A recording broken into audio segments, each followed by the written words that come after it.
¿Te pasa que comes y a los 30 minutos ya tienes hambre? Probablemente sea porque no conoces ninguno de los 7 factores que te voy a contar en este vídeo. El manejo del hambre y la saciedad es fundamental durante una fase de pérdida de grasa y es por eso que he decidido hacer este vídeo, para ayudarte a que no pases hambre y que pierdas peso de forma constante. Si todavía no me conoces, me presento, soy Carlos, dietista nutricionista, máster en fisiología y doctorando en biomedicina. Además soy instructor de antropometría ISAAC nivel 3 y me dedico a ayudar a personas a perder grasa y a ganar masa muscular. Y esto lo hago a través de enfoques basados en ciencia, que sean sostenibles, efectivos, sin efecto rebote y sin generar una mala relación con la comida. En este vídeo te voy a hablar en profundidad de cuáles son cada uno de los factores que tienes que tener en cuenta si quieres saciarte después de cada comida para perder peso de forma sostenible y sin pasar hambre. Eso sí, antes de pasar con estos consejos que te voy a dar, déjame que te haga una breve introducción. Para hablar de la capacidad que tienen algunos alimentos para producirnos saciedad, tenemos que hablar de uno de los índices más conocidos. Este índice nos proporciona una clasificación de todos los alimentos de forma isocalórica, y este concepto es muy importante, con la misma cantidad de calorías aportadas. Y esto es muy importante porque no tendría sentido comparar 100 gramos de frutos secos, que contienen 600 kilocalorías, con 100 gramos de lechuga, que contiene 17 calorías. Tenemos que evaluar los alimentos en base a una cantidad de calorías aportada igual. Y obviamente, por si no lo sabes, para mantener la pérdida de grasa de forma constante a lo largo del tiempo, es crucial estar en déficit calórico. Y para estar en déficit calórico, en última instancia, hay que controlar la ingesta de calorías. Por esa razón es tan importante que no pases hambre durante una fase de pérdida de grasa. Como estás viendo en la imagen actual, este índice nos proporciona una puntuación para diferentes grupos de alimentos. Y sí, la patata es el ganador, pero de esto te voy a hablar más adelante. El primer consejo es el que le daría a cualquier persona que quiere perder grasa, y por eso es el más importante, no te olvides de él. Tienes que ingerir alimentos altos en fibra y en agua, es decir, mayoritariamente alimentos de origen vegetal, como las frutas y las verduras. Y sé que esto no es tan sexy como si te diría come mucha carne roja o huevos, pero es lo que nos dice la ciencia a día de hoy. Tienes que consumir alimentos de origen vegetal para saciarte más, y esto se debe a que los alimentos de origen vegetal, como las frutas y las verduras, tienen un contenido en agua y en fibra elevado, lo que contribuye a aportar mucho volumen, y esto hace que el tiempo para digerir estos alimentos sea mayor.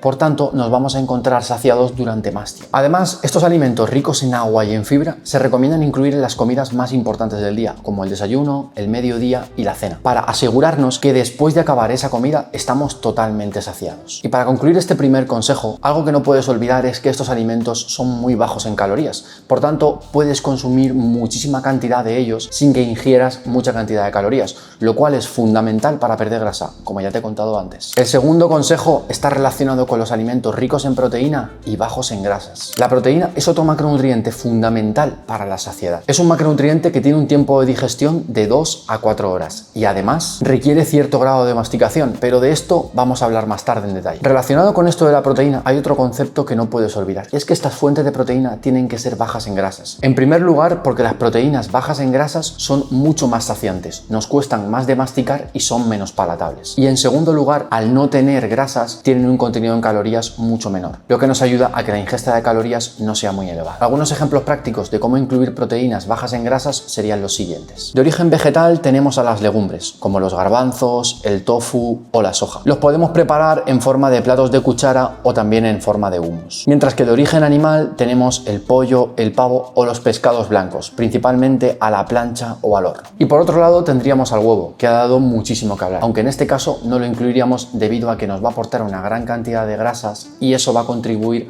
a que la ingesta de calorías consumiendo huevo sea mayor si queremos consumir la misma cantidad de proteínas. Y ojo, esto no quiere decir que no tengamos que consumir huevo durante una fase de pérdida de grasa. No hay que sacar conclusiones erróneas. En este vídeo estamos hablando de saciedad. Ahora voy a darte un tip muy práctico que está ligado con el primer y el segundo consejo. Empieza cada una de las comidas con una fuente de fibra y de agua junto a una fuente de proteína de origen animal o vegetal baja en grasa. Esto tiene que ser siempre la primera parte de tus comidas. Te va a ayudar a saciarte mucho más, ya que cuando llegues a la porción de hidratos de carbono, como por ejemplo cereales o frutas, estés ya más saciado y consumas una cantidad mucho menos. Y esto no quiere decir que los hidratos de carbono sean malos, por favor, no demonicemos macronutrientes. Ahora bien, si queremos perder grasa, tenemos que controlar la ingesta de calorías, y este punto es fundamental. El tercer consejo está relacionado con el número de ingestas y la ventana de alimentación. Y sí, otro punto clave para perder grasa es controlar el número de ingestas. Tradicionalmente se ha dicho que cuantas más ingestas realices, más saciado vas a estar, pero ¿estás seguro de esto? Durante una fase de pérdida de grasa, y te lo lo digo yo que trabajo con decenas de personas a diario, es posible que no se consuman mucha cantidad de calorías. Y esto puede ser un problema si realizamos un número de ingestas muy elevado. Imagina que estás en una fase de pérdida de grasa, que no comes muchas calorías y que tienes que hacer 6 comidas a lo largo del día. ¿Cuánta cantidad de calorías vas a comer en cada una de ellas? Probablemente una cantidad muy pequeña. De hecho, te voy a poner un ejemplo práctico de forma visual para que lo entiendas mucho mejor. Imagina consumir 2100 kilocalorías cada día, repartidas en 3 ingestas. Esto equivaldría a 700 kilocalorías en cada una de ellas. Por otro lado, imagina consumir la misma cantidad de calorías repartida en 5 ingestas, lo que daría un total de 420 calorías en cada una de estas ingestas. Dicho esto, probablemente para mantener un nivel de saciedad más elevado a lo largo del día, sea más interesante concentrar las calorías en menos ingestas y cada vez que comas que de verdad tenga la sensación que estás consumiendo mucho volumen, muchas calorías y que te terminas saciando. Y por otro lado tenemos el concepto de la ventana de alimentación, que tiene mucha relación y que actúa de forma sinérgica con el anterior. Y este concepto es muy sencillo en la práctica. Imagina el siguiente caso: 2100 kilocalorías durante 16 horas a lo largo del día o durante 8. Probablemente durante 8 horas, aunque vas a pasar más horas de ayuno, cuando comas alimentos te vas a saciar muchísimo, porque el espacio entre una ingesta y otra no va a ser muy elevado. Es por esa razón que he intentado agrupar estos dos conceptos en este consejo, porque combinar un menor número de ingestas con una menor ventana de alimentación hace que cuando hagas comidas a lo largo del día siempre te sientas muy saciado. Y esto que no se te olvide, y te lo repito y otra vez, es súper importante que estés saciado durante una fase de pérdida de grasa. De hecho, es posible que si llegas a esos niveles de saciedad constantes, casi ni te enteres de que estás perdiendo peso. El cuarto consejo tiene relación con la forma en la que cocinamos los alimentos. Y quizás esto te parece un poco extraño, pero ahora lo vas a entender mucho mejor y me vas a dar la razón. Sabemos que los alimentos, en función de la forma en la que sean cocinados, pueden perder algunos nutrientes como grasas e incluso micronutrientes como vitaminas, porque algunas de ellas son termolábiles. Esto simplemente quiere decir que algunas de ellas son sensibles al calor y que si las cocinas a la plancha o al vapor pueden destruirse. Por esta razón, controlar la forma en la que cocinamos los alimentos nos puede ayudar a manejar adecuadamente el volumen total de comida que vamos a ingerir. Y te voy a poner otro ejemplo muy sencillo, porque este vídeo no solo quiero que sea teórico, sino que también tenga una parte de práctica muy importante para que lo puedas implementar desde mañana mismo. 100 gramos de patata pueden cocinarse de muchas formas, pero vamos a resumirlo en 3 formas de cocinado: fritas, cocidas y al horno. Mientras que freír las patatas y cocinarlas al horno va a eliminar peso del alimento debido a la deshidratación que se va a producir, cocer las patatas consigue que este alimento no pierda nada de peso. Es decir, que 100 gramos antes de cocinarse van a ser 100 gramos después de cocinarse. Y si nos vamos al caso de freírlas o cocinarlas al horno, probablemente 100 gramos antes de cocinarse van a quedar en torno a unos 60-70 gramos después de cocinarse. Y sí, el 30% del producto, ni más ni menos que el 30%, lo estamos perdiendo. Y esto, cuando queremos aumentar mucho el volumen para saciarnos, es importante. Y la forma de cocinado no solo influye en el peso del alimento, sino puede hacer que el alimento adquiera otras propiedades, como por ejemplo si lo freímos, dado que sumergir las patatas u otros alimentos en aceite hace que este aceite se adhiera al alimento y por tanto incluir más grasas junto a este alimento hará que consumamos más calorías. En resumen, que si quieres manejar de la forma adecuada el volumen para aumentar la saciedad, te recomiendo que utilices técnicas de cocinado a la plancha o preferiblemente cocido o al vapor, donde no vas a perder prácticamente nada volumen de alimentos. El quinto consejo tiene que ver con el tamaño del plato, con las distracciones, con la masticación y con el uso del tenedor. Y aunque ahora mismo probablemente te ha explotado la cabeza, te voy a explicar por qué, porque todo tiene sentido y de hecho está relacionado con un concepto muy importante a nivel metabólico. El principal mecanismo por el cual los seres humanos somos capaces de sentir hambre o saciedad es a través de la producción de 2 hormonas, la leptina y la grelina. Y estas hormonas están constantemente produciéndose y secretándose al torrente sanguíneo. Para que lo entiendas fácilmente, es como si entre ellas estuviesen hablando constantemente para hacerte sentir o bien la sensación de hambre o bien la sensación de saciedad. Ahora voy a ser muy reduccionista porque estas hormonas tienen decenas de efectos metabólicos, pero para que lo entiendas de forma muy sencilla, la primera, la leptina, suprime la sensación de hambre, mientras que la segunda, la grelina, es la encargada de inducir la sensación de hambre. De hecho, para que se secrete la leptina, que se produce en el tejido adiposo, este tiene que recibir una serie de señales, y una de ellas es la disminución de la producción de grelina en el estómago. Y sí, la producción de grelina en el estómago está influida por el tiempo total en el que estamos ingiriendo alimentos. Y esto lo vas a entender muy bien con el siguiente ejemplo. Si hablas con una persona que ha ido a un restaurante estrella Michelin, en el que se sirven porciones muy pequeñas, pero se está comiendo durante un periodo de tiempo muy prolongado, de 3 a 4 horas, y le preguntas lo siguiente: a pesar de que comiste poca cantidad de alimentos, ¿te sentiste saciado? Es decir, ¿te fuiste con hambre de este restaurante? La respuesta de la gran mayoría de personas será que no sintieron hambre. Y la razón principal, como ya te he dicho, es ese tiempo total de ingesta, que es muy prolongado, por lo menos 3-4 horas. Pero esto no quiere decir que sea el único factor que influye, porque por supuesto, probablemente hay otros macronutrientes que estás consumiendo en esta ingesta que contribuyan a que el tiempo de digestión sea más largo cuerpo y te sientas muy saciado, como por ejemplo la ingesta de proteínas y de grasas. Después de esto que te he contado, estarás pensando, ¿y qué tiene que ver aquí el tamaño del plato, la masticación y el uso del tenedor? Pues todo tiene relación con el tiempo que tardas en ingerir los alimentos y el tamaño de las porciones. A menor tamaño del plato, menor cantidad de calorías. A mayor masticación,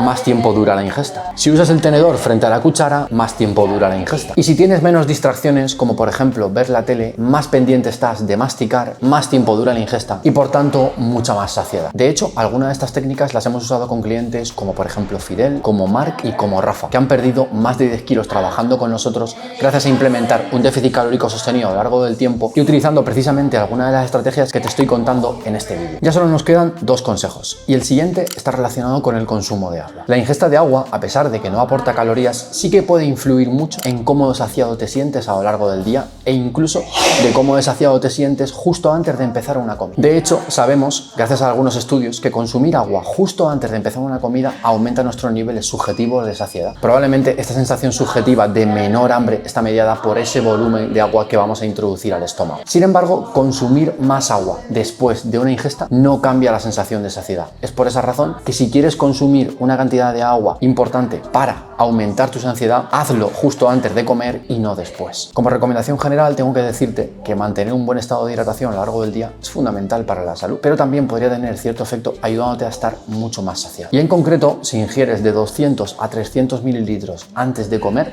esta cantidad probablemente sea suficiente para aumentar la saciedad justo antes de la ingesta. Y el último punto, estamos ya llegando al final de este vídeo, no tiene que ver puramente con la alimentación, pero sí con nuestros hábitos, y es el sueño. Y vamos a hablar del sueño porque se ha demostrado en algunas investigaciones científicas que llevar a cabo de privación del sueño, es decir, dormir menos horas de las que deberíamos, cambia nuestra conducta alimentaria e incluso nuestras sensaciones de hambre y de saciedad. En concreto, por debajo de 6 horas de sueño, nuestra conducta alimentaria cambia radicalmente. Y esto quiere decir que orientamos nuestras decisiones alimentarias a ingerir alimentos con un mayor contenido de calorías, lo cual no es una buena estrategia si queremos perder peso. Y no solo eso, sino que los alimentos que seleccionamos tienen índices de saciedad mucho menores, lo cual puede influir todavía más a ingerir más calorías y por tanto no estar en déficit calórico y no perder peso. Como ves, cuando se trata de perder peso va más allá de una dieta o de un tipo de ejercicio. Hay factores que podemos controlar para aumentar la sensación de hambre e ingerir menos calorías a lo largo del día de forma totalmente involuntaria. De hecho, aprender a perder peso a lo largo del tiempo de forma efectiva, sin efecto rebote, es tremendamente complejo.